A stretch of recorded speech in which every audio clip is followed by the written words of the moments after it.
Que a graça e a paz do Senhor Jesus seja com a tua vida nessa noite, igreja do Senhor. Muita saudade, realmente, estou no meu coração, dos irmãos, mas eu creio que isso tudo vai passar em breve. Em nome de Jesus estaremos aqui, todos os irmãos juntos, né?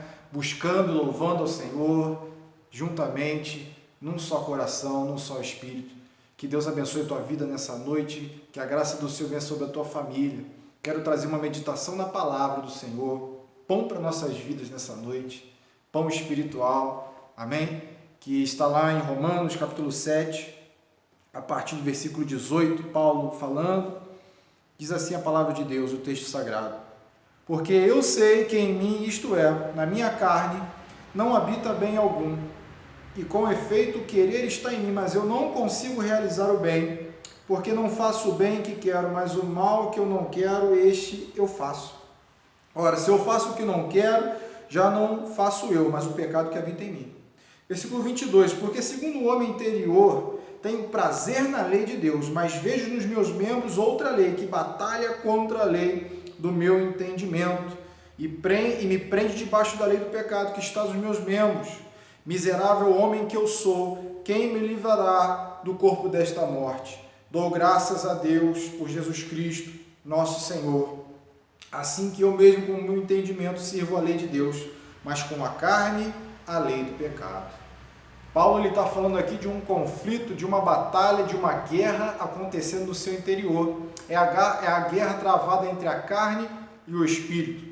Paulo também está falando aqui da natureza caída, pecaminosa do homem caído, do homem sem Deus, que o homem sem Deus ele não consegue fazer nada. O homem sem Deus ele não consegue encontrar realmente a salvação, porque a salvação vem de Cristo. Foi Ele que nos amou primeiro, Ele se entregou por nós. E a Bíblia fala também lá que Jesus ele fala, vós não me escolhestes a mim, eu escolhi a vós. Ou seja, Ele veio primeiro, Ele nos salvou, Ele nos resgatou. Né? A vontade do Senhor ela é boa, perfeita e agradável sobre a sua igreja, sobre o seu povo, sobre a humanidade, para que todo aquele que nele crê, né, não venha perecer, mas venha ter a vida eterna. A salvação é pela graça, é para todos, não vem pelas obras para que ninguém se glorie, como está escrito em Efésios. Então Paulo está falando aqui que o bem que ele quer fazer, esse ele não consegue fazer. E o mal que ele não quer fazer, esse sim ele faz. Miserável homem que sou, quem me livrará do corpo desta morte? Paulo está falando da natureza caída, do homem pecaminoso, que desde lá do Éden caiu, pecou, se afastou do Senhor. Isaías 59 diz que as nossas iniquidades nos afastam do Senhor, fazem separação entre nós e Deus. Isso é fato, isso é verdade. Né? Nenhum homem pode se chegar a Deus por si próprio. Ninguém consegue ser salvo com suas próprias obras, com o seu próprio coração. Não tem como. Né? Então por isso precisamos entender que a vontade do Senhor é salvar a todos. E todos precisam se arrepender para que recebam a salvação. Paulo ele fala aqui que realmente a carne humana ela é caída, ela é pecaminosa, né? Então nós vemos que todos estão destituídos da glória de Deus, todos se afastaram de Deus. Então precisamos observar na nossa vida que o nosso coração sem Deus, ele não é nada. A nossa vida sem Deus não é nada, né? Nós vemos que toda a nossa vida precisa estar diante do Senhor. E o que fala a Bíblia sobre o coração? O coração na Bíblia, ele é relatado como o centro da vontade humana, o centro da minha vontade, né? Aquilo que eu quero para a minha vida, aquilo que eu quero fazer. Então eu devo guardar esta minha vontade, para que a vontade de Deus venha a ser feita em minha vida. Paulo ele fala aqui realmente que as nossas vidas sem a presença do Senhor não é nada. Mas também Paulo ele vai falar no capítulo 8 sobre algo tremendo, sobre a responsabilidade da igreja, sobre a minha responsabilidade como cristão, sobre a nossa responsabilidade como cristão diante do Senhor. Deus ele já fez tudo por nós. Enviou o seu próprio Filho na cruz do Calvário para que todo aquele que nele crê venha ser salvo. É claro, é óbvio que a salvação veio da parte do Senhor. Mas também, como cristão, como igreja do Senhor, nós temos a responsabilidade de obedecer a Deus. Nós temos algo a fazer. né? Deus ele já fez tudo, mas também devemos fazer a nossa parte. E o que diz a palavra do Senhor no capítulo 8? Portanto, agora nenhuma condenação há para os que estão em Cristo Jesus, que não andam segundo a carne, mas segundo o Espírito. Não há nenhuma condenação àqueles que estão em Cristo Jesus. Isso é tremendo. É um versículo muito conhecido. Mas tem uma observação, tem aqui realmente uma observação a ser feita. Aquele que não anda segundo a carne, mas segundo o Espírito. Precisamos observar isso nas nossas vidas. Que se eu andar segundo a minha carne, se eu andar segundo a minha própria vontade, eu não vou agradar a Deus, eu vou ser condenado. Porque nenhuma condenação há para aqueles que estão em Cristo Jesus, que não andam segundo a carne. Existe aqui uma condição. Quando eu andar somente sobre a minha carne, debaixo da minha própria vontade, seguindo os meus desejos desenfreados, seguindo a minha própria vontade, eu vou estar condenado, porque eu vou seguir a vontade do meu eu, e a vontade do meu eu, ela vai de encontro contra a vontade do Senhor, ela vai contra aquilo que Deus ele quer fazer na minha vida. Por isso a necessidade da minha responsabilidade como cristão da minha vida, todos os dias, devendo ter o quê? Um contato, um relacionamento com o Senhor. Tendo minha vida, um devocional diante de Deus, a minha vida de oração, a minha vida de meditação na palavra, tudo isso é muito importante na vida espiritual. Eu tenho uma responsabilidade para o Senhor, porque não podemos colocar esta responsabilidade que Deus nos deu de fazer a vontade dEle ao Senhor. Eu não posso deixar essa responsabilidade diante do Senhor apenas. Não, eu tenho essa responsabilidade de fazer a minha parte. Paulo ele fala em Filipenses capítulo 3, no versículo 13, ele fala, olha só, deixando as coisas para trás, não que eu haja alcançado, mas deixando as coisas para trás, uma coisa eu faço, deixando as coisas para trás, olhando para diante de mim, avançando para as coisas que estão diante de mim, prossigo para o alvo, para o prêmio de Cristo Jesus, aquele que o Senhor ele tem reservado para a minha vida.